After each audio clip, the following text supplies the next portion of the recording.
Hey everyone, welcome back. Hope you had a great break and are getting into the swing of things this week. You're probably well into your articles for this week. I hope you agree with me that they're a good way of sort of transitioning from a lot of the archival concerns that we looked at in the first half of the class to thinking about implications with big data and algorithmic approaches to finding, sorting, classifying, and discovering kinds of data and the different kinds of archival silences. We talked a lot about that the first half, obviously, how they become manifest in very interesting ways when you think about what a full text digital archive is and the kinds of silences or biases that sort of percolate up when you're dealing with textual archives that are digitized and you find things in particular algorithmic ways versus the kind of silences we talked about in archives from stuff just not being in the archive in the first place.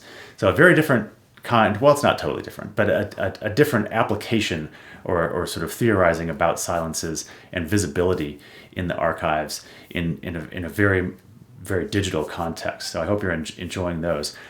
As a way of sort of wrapping up the first half, again, we've sort of switched to review rather than preview videos. All of your questions that you asked in your sort of midterm reflections are really, really great questions. I want to keep that going in these videos, which is why I want a sort of chance to respond to things that you're putting into your weekly reflections. So I'll do another video mid next week responding to the stuff that you'll be posting on Friday. As a way of wrapping up the first half of the class, I want to address the questions that you asked because so many of them are exactly a perfect way of transitioning from thinking about archives to thinking about other stuff, whether it's algorithms and data or whatever. Very, very broadly applicable because of very broad questions. So I just want to highlight a couple things that I saw in your responses.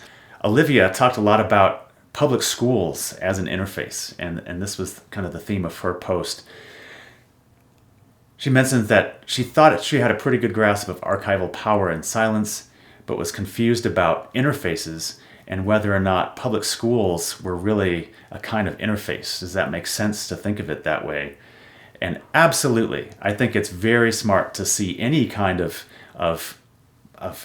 infrastructure like we have for education in public schools. The university is another example. It's an interface between people wanting an education and people like me trying to provide one, and an institution providing legitimacy to a certain degree. Obviously, that's what UNM and degrees are for.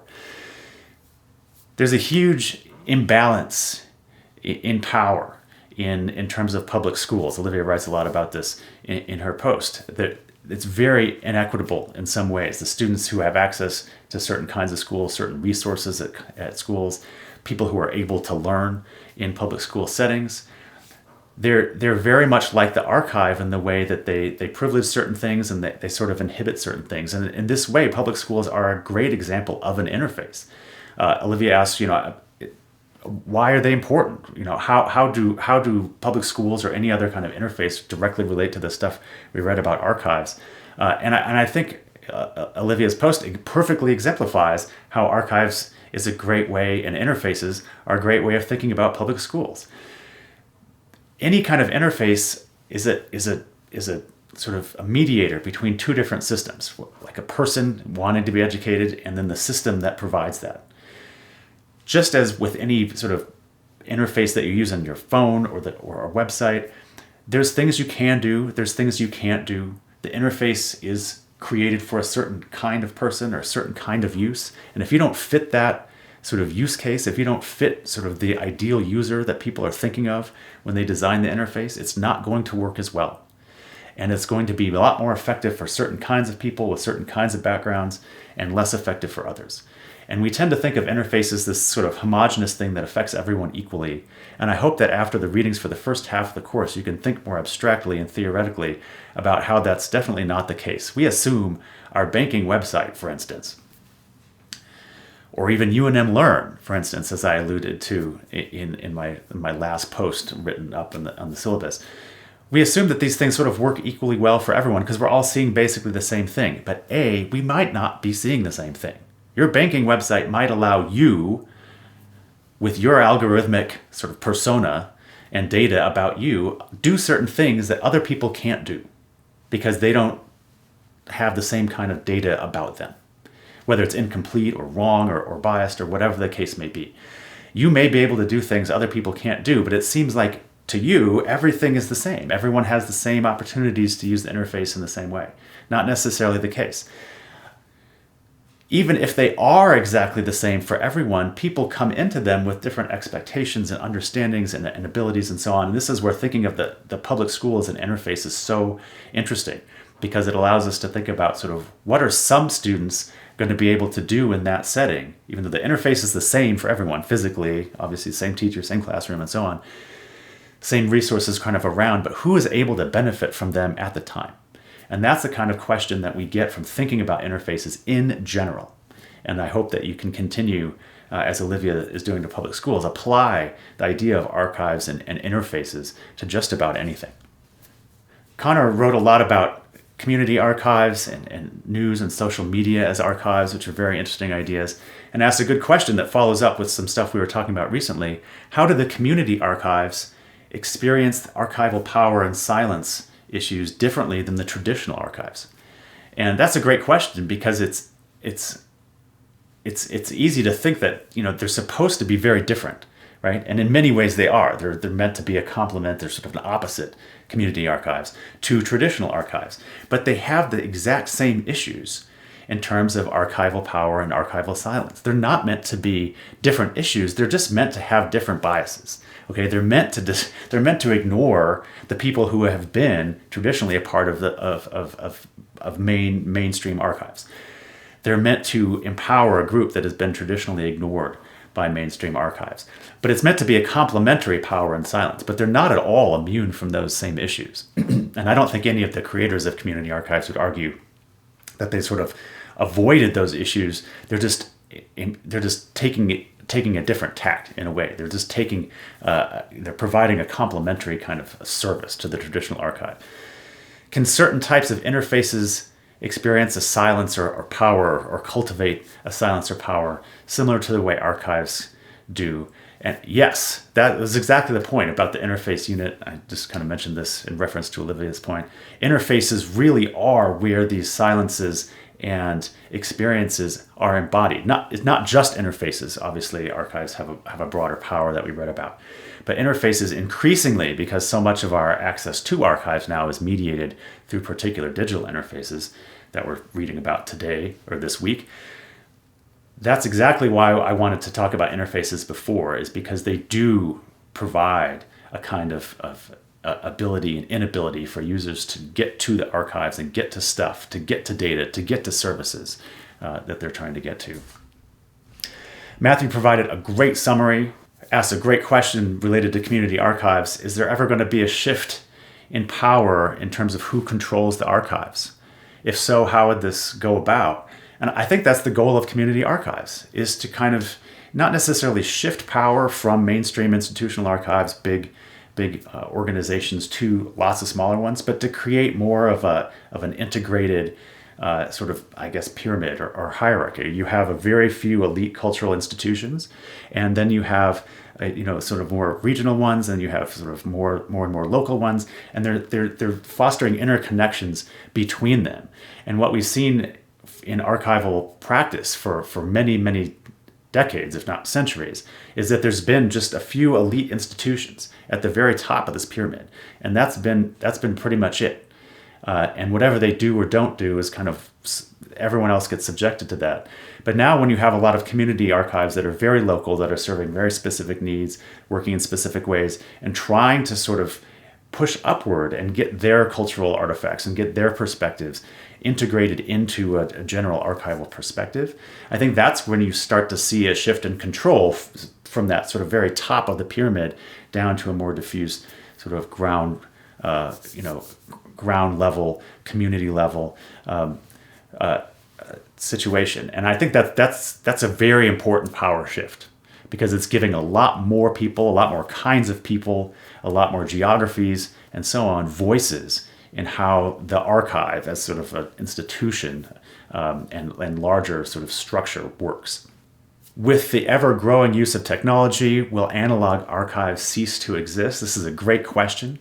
I don't think in our lifetime they will cease to exist, but they're going to change constantly because our expectations of access are constantly changing. It used to be standard for historians in graduate school. I certainly did this. People obviously still do it now. Go to archives physically to go do research there. It's hard to imagine in 50 years, or maybe even less, it's hard to imagine as many people needing, as graduate students, doing new original research to have to go physically somewhere. Like, why would you need to do that? There's all kinds of political issues. I mean, just, physical safety is one, political sort of, arguments about who has access to another thing. Lots of fun stories in the historical profession about people not getting access to certain things because they don't look a certain way, or sort of making friends with the archivist who brings out this special box of stuff that they don't show to other people. It's a real part of historical research, of what you can and can't physically get to if it's not digitized. But there is an expectation that more and more things are going to be available to basically everybody online.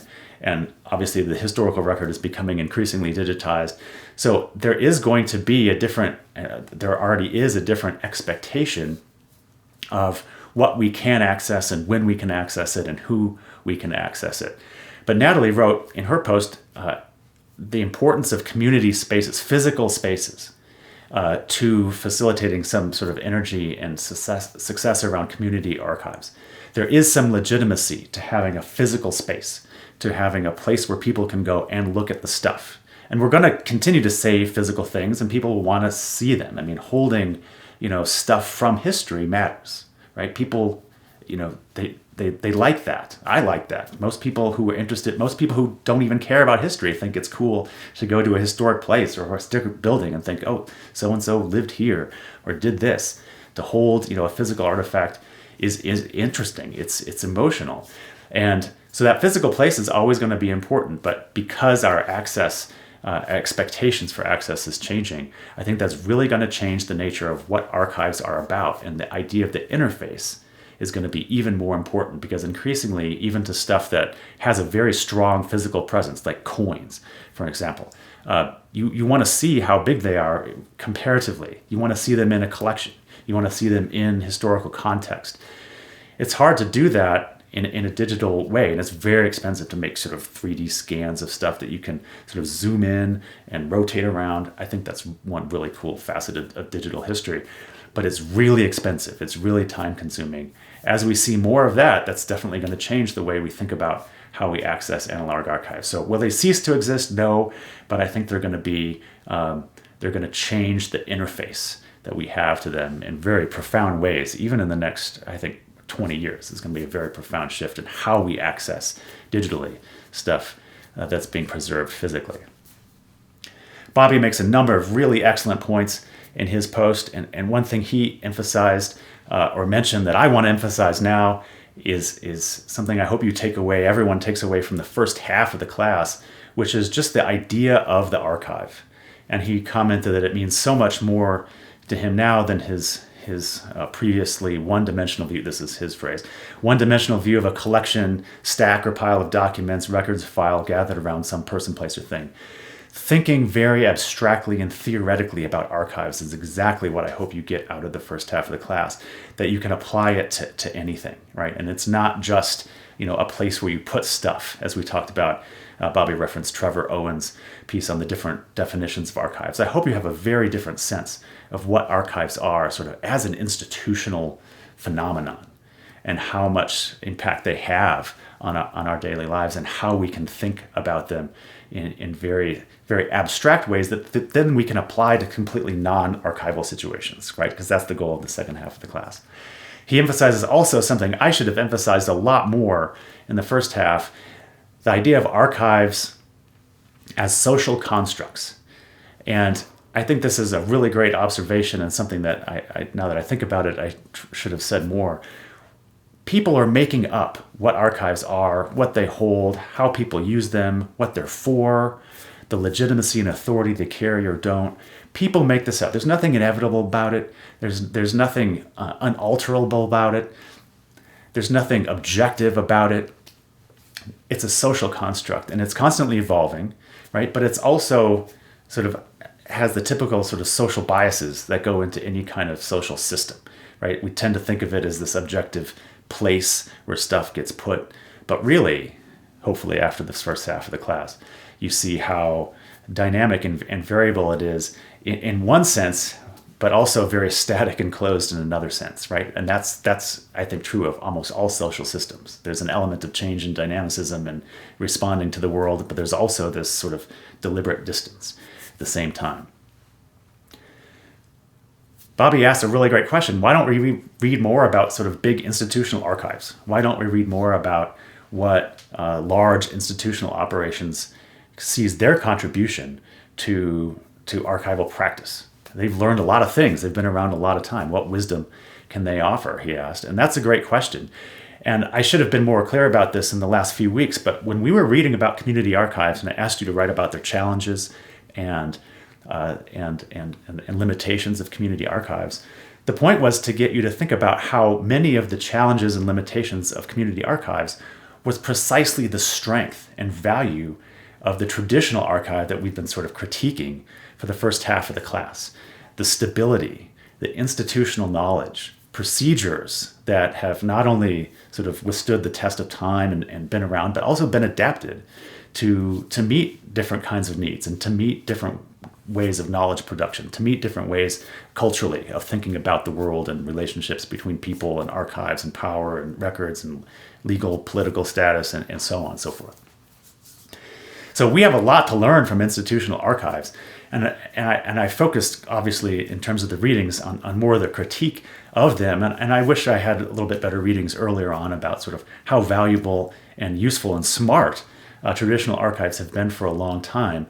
We've really focused on sort of the postmodern critiques of them, which is relatively recent. I'll get to that in a second in the next post. But many of the strengths of the institutional archive, and that we have, as incomplete and as biased as it may have been, we have a lot of stuff, and that is a huge success. And we shouldn't just focus on the negative all the time, as I largely have. And I sort of take it for granted that people understand the value and the wisdom of the traditional archive. But we probably should have been more explicit about it from the beginning, because there is a lot there. And in many ways, it's the opposite of what the community archives are trying to do, right? They're very ephemeral, they're very unstable, funding, politics, inclusion, and so on. A lot of these issues have been, not solved, but addressed in a very stable way in institutional archives that we have to recognize. So that was a great point. Chris talks about how school textbooks are a kind of archive and interface. He talks about video games and the roles that they ask you to play as a quote, enforcer of the neo-colonial order, as he put it. He talks about the ways in which colonialism that we talked about in archives, is part of capitalism, part of global commerce. And he asked some really good questions about what changed with the profession in the 80s and 90s that led to all of this sort of self-reflection, and why hasn't this critique happened earlier? What changed? He also noted, very relatedly, that all of the articles in the first part of the course, the first 4 weeks at least, I think even more, made at least one reference, and usually multiple references, to Foucault.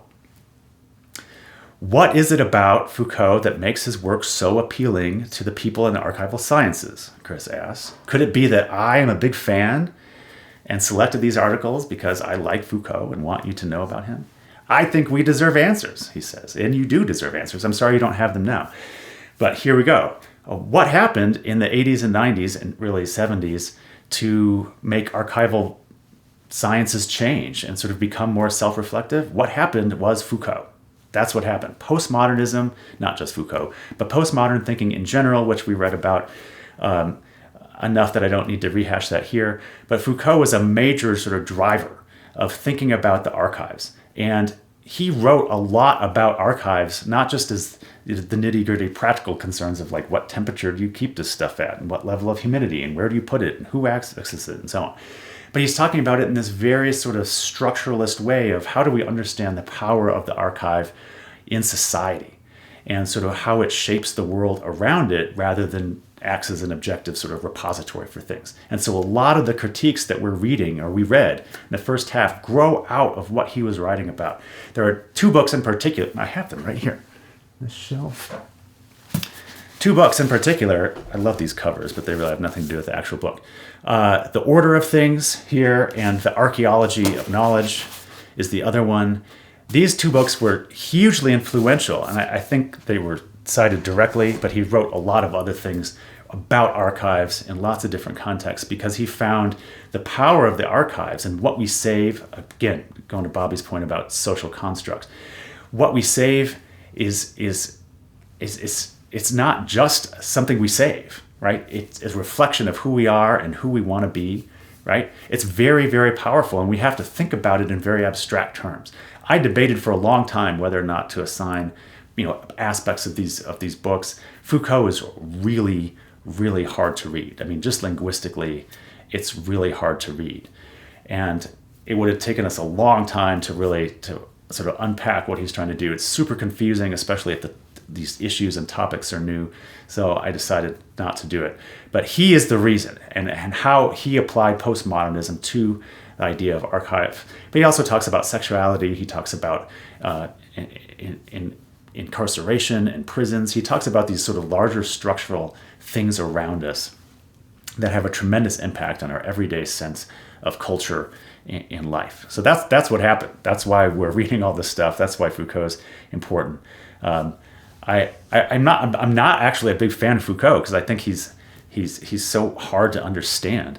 But the way he's getting people to think differently about stuff that we all took for granted is pretty amazing. So I'm a fan of his contribution to intellectual thought. Aaron writes a lot about algorithmic implications for classification and like YouTube videos and so on. That was really great. He mentions a conversation he had with his friend Mike, who's in the sort of medical field, and Mike was arguing that medical field, the medicine in modern times is not biased anymore. And that's exactly why that attitude is why we have historians of medicine, for one thing, because it is biased. But that's the reason this course exists, is to get us to think about critical questions about sort of what is around us and what ways in which might things be biased. Everything is biased. I hope at this point in the course, it's clear that every kind of archival system, whether it's huge institutional Smithsonian, Library of Congress archives, or whether it's small local community archives, all of these things are really biased in very, very fundamental ways. And that's okay. The point isn't to alert you to bias. I hope you just take that for granted now. But to understand how we can be aware of what biases are and what we can effectively do to change them. Because this is really important when we get to data and archives and algorithms and putting those things together, is to become aware of where the biases are and how people might not notice them, as they didn't in the archival sciences for a long, long time. We might not be biased, whether it's medicine or archives or anything else. We might not be biased in the same ways we have been. In the 1930s, we deliberately infected African American males with syphilis to see what would happen. A little bit of bias.